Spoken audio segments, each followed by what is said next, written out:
Good morning, folks, and welcome to Swing Trading Today. It is the 11th of October. At current, it is 5:22 in the a.m. Eastern Standard Time. Let's get to it. The topics we're going to discuss this morning are the pre-market activity. I'm going to start off with the pre-market activity.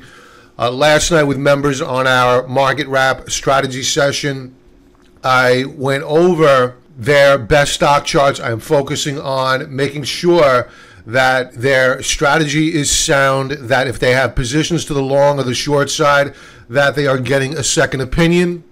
So if you're not currently a member and you're looking for guidance in this market right now, please take advantage of the 14-day free trial offer.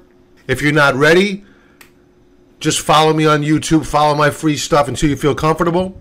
So let's get to it. For several months now, I have been talking about gold as a long-term investment. Why? It's because the national debt has just been simply unsustainable. The free money bubble was inevitably going to break, and I wanted to be long. I wanted my members to be long of precious metals. So we are long and very long of the gold miners, which have had a tough year. But we've been building a position all year long.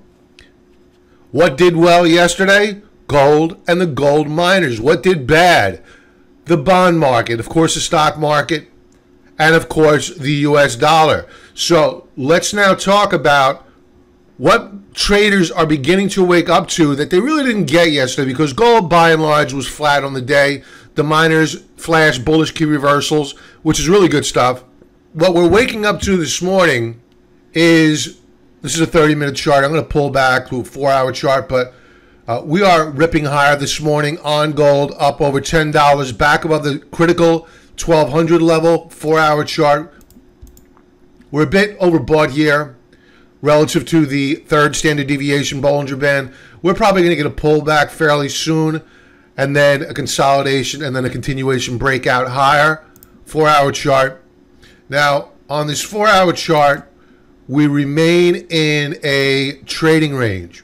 And I talked about gold yesterday on Swing Trading Today. I titled the video, Yields Higher are bullish for gold, and yields lower are also bullish for gold. Why is that? Well, if you have yields that are rallying, that means that we're paying out more on our national debt, interest payments, and we print the money to make those interest payments. So, in short, to put it in a consumer's way of looking at it, I'm taking out one credit card, I'm paying for it with another credit card. What does that do? It sends the dollar down. What is gold priced in? It's priced in dollars. So if the dollar drops, it's bullish for gold. Now, why is a declining yield at this juncture bullish for gold? It's because in all probability, if we have interest rates now declining, it means that the Federal Reserve has acted either to jawbone yields lower or to go on a new round of QE. Either way, it's going to decimate the dollar, because we're still paying out interest payments with another credit card, but we've just slowed it down a bit and we've kicked the can down the road. So as it stands right now, you have in purple the wider trading range that I'm looking at. Yesterday, I discussed this in orange here. This consolidation, it was a flag formation. I was worried about a head and shoulders setup on a 4-hour chart. We're close to negating that head and shoulders setup. I'm not really all that worried about it any longer. I think that we will ultimately break out on gold, and we will be looking to add more to our gold mining position, to our silver position, and looking to open up a net long position on gold. Members, stay tuned for alerts. Now, for us to have confidence in that our position is going to do well, we need to take a look at the US dollar. And the dollar is down this morning, very weak overnight. So what I'm looking for here is ultimately the Federal Reserve having to come in and jawbone yields lower by taking a December rate hike off the table, because the Republicans cannot afford to have this market in correction mode as we proceed into the midterm elections, because not only will they lose the House, quite possibly they will lose the Senate. And if the Democrats, and this is not a partisan conversation here, I do not want to get political, but I am talking fact. If the Democrats get control of the House and Senate, you can bet your bottom dollar that they will push for impeachment of not just the president, but also of at least one Supreme Court justice. They will press for higher taxes and more social welfare spending. That will send the dollar through the floor. And you will see gold rip through the ceiling. So I think that the dollar is toast either way, longer term. So the dollar, I'm watching for support here at the 95 level. Let's round it down. It says 95.09. Let's say 95 level. Let's give it some room. If we break and close down below that level, we're coming down here to a 93 handle on the Dixie. Now, if we break out above 95.06, then we got a stay of execution. Let's get to other commodities, and then we'll segue into the pre-market activity in the stock market futures. Silver, there's been a considerable amount of technical damage done with silver, but we are basing and we are beginning to put in higher lows from the September lows. And folks, it's very critical right now to identify where your historical support and resistance levels are and how the technicals are setting up for whatever stock you're watching. Now, the argument can be made here that we have an inverted head and shoulders setup forming. Let's get rid of this. On silver, left shoulder, head, right shoulder forming. Here is a higher low. We're watching for a breakout and a close above 1460 on the price of silver. If we break out above that level, we're coming up here to retest the highs of August at the 1490 level. Let's check out oil. Oil is weak. It's really taking it on the chin. I discussed this with members over the weekend that we saw a lot of topping action on the drillers, and to avoid this sector, yeah, and we have retraced down here to the lows of September. Now, I'm not predicting a break in oil, but we do have in the short term anyway a lower high, and we are now retesting support. Now, remember, oil is priced in US dollars, so if the dollar goes, that'll put a bid, or it should put a bid. I shouldn't say it will put a bid. It should put a bid under the price of oil. Let's take a look at the stock futures. Let's begin with the NASDAQ. They were tanking when I went to bed last night. They have recovered a bit off of the lows, but still very weak. Now, we went over strategy with members last night. Members, if you're watching this but you didn't watch Market Wrap last night, please go back and check out Market Wrap last night to review how bottoms are put in and how we might trade this market, because I went over a couple of trade opportunities. So the NASDAQ, horrible technical damage here. We are at lows not seen since June. What took months to build has only taken a couple of days to take away. This is the power of a stock market correction. Fear is a far greater motivator than greed. Now, what I'll be looking for here, because I do believe that we're going to get a rally fairly soon. It could be this morning, it could be tomorrow morning, but either way, we're going to get a rally really soon because, again, the Federal Reserve will not allow, or the president, I should say, will not allow this market to tank going into the midterms. They will at least put on an effort, and President Trump is already pointing the finger of blame at Jay Powell. So watch for some Fed governor who's generally hawkish on yields to all of a sudden turn dovish in one of his speeches or her speeches, and watch for a market reaction to the upside. Do I think that it will last? In all probability, not. Either way, commodities will do well because the dollar is going to tank. So the NASDAQ this morning, looking for a bottom here. We may be at it. We're consolidating. And members, of course, please go back if you haven't watched it. Watch yesterday's market wrap. Let's take a look at the S&P futures. They are down as well, nearly a percentage point on the morning. We broke through support.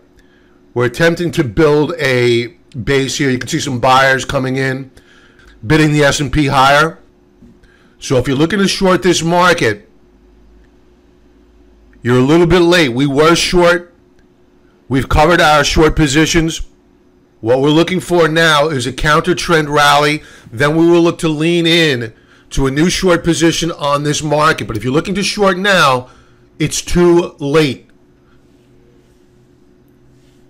Now, that doesn't mean that we can't close lower today. My point is that is from a risk to reward perspective.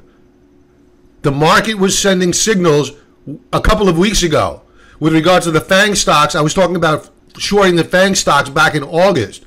It's a little bit late. You're going to get a counter trend rally. Will that rally last? I doubt it. We'll be looking to short it. Now, what we're going to do is I'm going to segue into the stocks that our members submitted for me to review, plus a couple of trade ideas that I have to take advantage of this, what I believe to be an oversold condition forming on the small caps. So let's segue over and into member stock chart request. I taped this last night and sent it out to members already.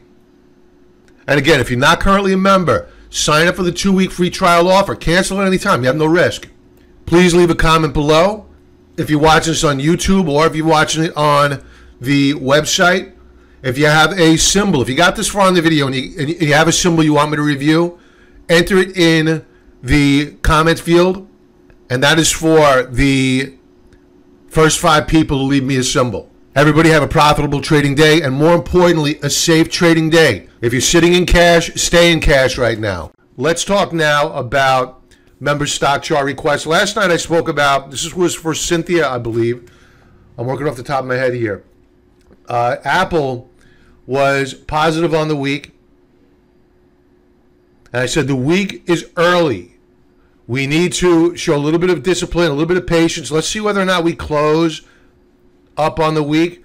And as it stands right now, and it's still early in the week, there's a couple of trading days left to go, the share price of Apple is now negative on the week. We have a bearish key reversal on a weekly basis. That's after flashing a bearish key reversal last week. We are now breaking down on Stokes to new lower lows. Same deal here on RSI. So a warning flag is on the track for Apple in a very, very big way. Daily chart. No follow through on yesterday's gain. Remember I said, wait for a follow through. The test is always at the top. Do we break out above 233.47 or do we break down? We have our answer now.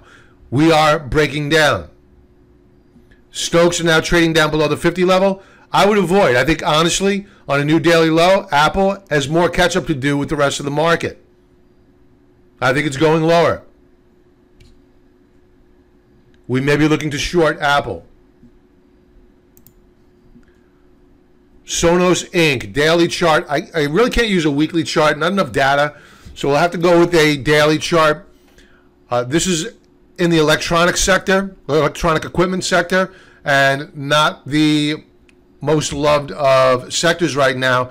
It has been weak the entire month. We did put in new lows since its IPO date, but we reversed to close off the lows of the day. Given the health of the market right now, I'm not willing to go buying a speculative stock like this. I mean, it's all it's been doing since it IPO'd is making lower highs and lower lows. I see no reason why, unless you know of a fundamental reason why it would stop breaking down, especially in light of a market that is really coming under a lot of pressure. Now, if the market begins to show signs of health and you see Sonos rallying and breaking out in advance of a rally in the markets, well then, okay, different story, because now you have a stock that's displaying relative strength. We're not seeing that right now.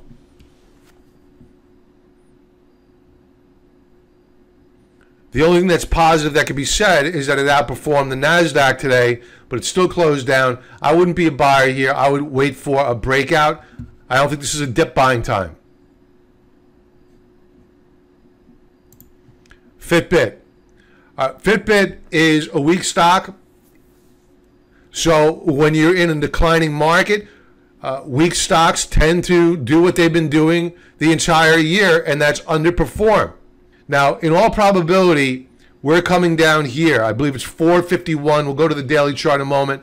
451 per share. I think we're hitting it. And I think in all probability, it's going to break. Daily chart. All right, so this is a stock that has RSI 26.65. We're in a weak market. In all probability, we're going sub 20 here. And to do that, we would need to get down below 4.51. So I'm actually becoming interested in Fitbit as a short-term swing trade, because I'll bet there's a lot of shorts in the name and they're just waiting to get squeezed. They're going to fall asleep at the switch here. We'll wait for RSI to come in well below 20. We'll wait for the volume bars to dissipate. We'll wait for a bullish reversal day, and then we'll buy it, just as like we plan on doing with the TNA, and treat it as a short-term swing trade, but not an investment. Alibaba, weekly chart. Notice how we're doing high-level view charts here, meaning the weekly charts, monthly charts. It's because I don't want to get too focused on the daily charts to formulate a decision. I want to begin with the weekly charts, because the weekly charts will illustrate to me where I have support. Now, you could argue that this low back here in June of 17 will act as support. Maybe. It doesn't have a ton of history here. So maybe it will, maybe it won't. My guess is that we're coming down here to the 110 level, possibly to the 114, 115 level, where you have more historic support. I would not buy these shares right now. Daily chart. So RSI is at 23.59. It's getting oversold. We will probably pop here soon, but that will not spell the end of this sell-off. I still think that we have more downside here. So while it's interesting as a long, it's not ready yet to be bought. And honestly, it's a little bit too late to go shorting it from a risk to reward perspective. The next chart up, Caterpillar, weekly chart. So what we have here is a brutally ugly chart. And why is that? It's because we broke out back here in September, consolidated. We did a retest of the breakout point. Nice, good stuff. During the week of October the 1st, we attempted a follow-through rally, which failed. This week, we are now breaking down below key support. So what we have here is what I like to call a breakout point failure, or a bull trap. Call it sardines and mustard sauce. It doesn't matter. What it means is that this is a failed breakout. And when you get a failed breakout, technicians just go nuts. They lose confidence. So if we close back down below this lower band of support by 4 p.m. Eastern Standard Time this coming Friday, look out below for Caterpillar. It'll be my bet that we are going lower to at least the 140 level, and in all probability, we are breaking that support level because this is serious technical damage. Daily chart.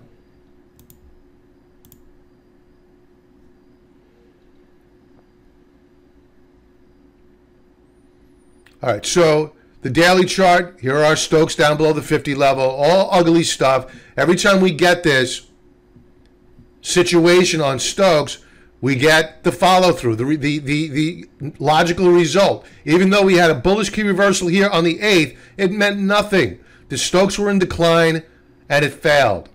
You see it all the time. Volume rose today. I think we're going lower here.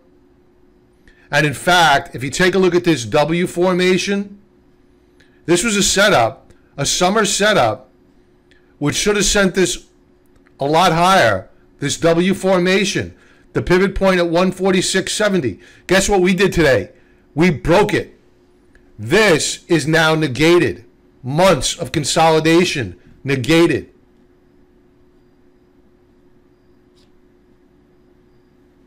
What takes months to build only takes days to take away in a correction. Google. All right, so everybody knows my thought process, my opinion regarding Google, Amazon, Netflix. They have allowed left-wing ideology to so permeate their business as to charge corporate malpractice. This is a company that has every reason in the world to go up because it has a monopoly. The only reason why I use Microsoft search engine at any given time, which is Bing, is to enter Google to get to Google, right? It has a monopoly, and all it's doing is giving the government every reason in the world to come in and to tear it up. For that reason alone, I would avoid these shares. On a technical basis, the shares have been weak since the summer. I've been talking about it. You can go back to my YouTube videos back in August. I said they are slicing their own throat. Not just Google, but all the Web 2.0 stocks, including Apple. They are slicing their own throat. They're allowing ideology to get in the way. They're showing topping action. Netflix was already going into correction. Facebook was already going into correction. Google was just barely holding on until the week of September 4th, and then it broke. But the signals were there. All these topping tails, these wicks, shadows, whatever you want to call them, were implying that rallies were being sold, the big money was leaving, and you had to step aside. This was the market sending you a signal. So what's the where to from here for Google? Well, we already sliced through July support. This is a weekly chart. That could change by Friday. We can close back above it. But I think that for rock solid support, we need to come all the way down to the $1,000 per share mark. And that's where I think we're going on Google. Look at these Stokes. Horrible. Absolutely horrible. Daily chart. All right, so on a daily basis, we're trading down below the third standard deviation Bollinger Band. If we pop here, I wouldn't be the least bit surprised. That pop should be shorted. I think we're going lower here. If we do make a new daily low, in all probability, we're coming down to the 1063 level in a heartbeat, and then we will probably bounce. But here is the ultimate price target for Google. Right down here. I think it will go sub 1,000. I said 1,000 before. I think we're going sub 1,000 to 984, 990, and perhaps we'll get a bullish key reversal off of that level. But right now, I would avoid. Let's talk gold. We've added more to our gold mining position because it showed relative strength. Now, all is not well with gold and the gold miners yet. They still have their problems. but they did show relative strength by closing up today. The miners closed up, gold closed up, volume dropped off a bit. Stokes is still declining, so this haunts me. So while I am bullish on gold, I'm not ready to go all in yet. I've already gone over with members the reason why I am being cautious, despite the fact the gold miners closed up today, and we already discussed when we would look to add very aggressively to our gold mining position. So if you're not currently a member, I discussed it on Market Wrap, and that is posted in the members area if you'd want to join. The TNA daily chart. Now, I spoke about this with members earlier on Market Wrap. The TNA puts you long of the Russell 2000. The Russell 2000 is now sitting with RSI below 20. I think it can go lower. So we'll be looking to open up a swing trade on the TNA. Certainly not an investment, but a swing trade on the TNA. It's a leveraged ETF. If you don't like the volatility, you can always buy the IWM, far less volatility, 3 times less volatility. But I still think we're going to make lower lows here. I am debating a price point. Once I come about that price point, I will share it with members. Take note of Stokes, rounding top below 20, ugly. Big volume. And that is it for this evening, folks. If you're watching these member stock chart requests on Market Wrap and you're a member, continue to enter your symbols on the ticker cloud. Right now, it's all about how we're managing our positions. Net, we had a good day today. The reason is because we were properly positioned. We had a lot of cash. We were short. We covered those shorts. And now we're looking for opportunities as they arrive. And if you're not currently a member, there's a 2-week free trial. You can always cancel at any time. Everybody have a great night, and I will talk to you tomorrow. Be well.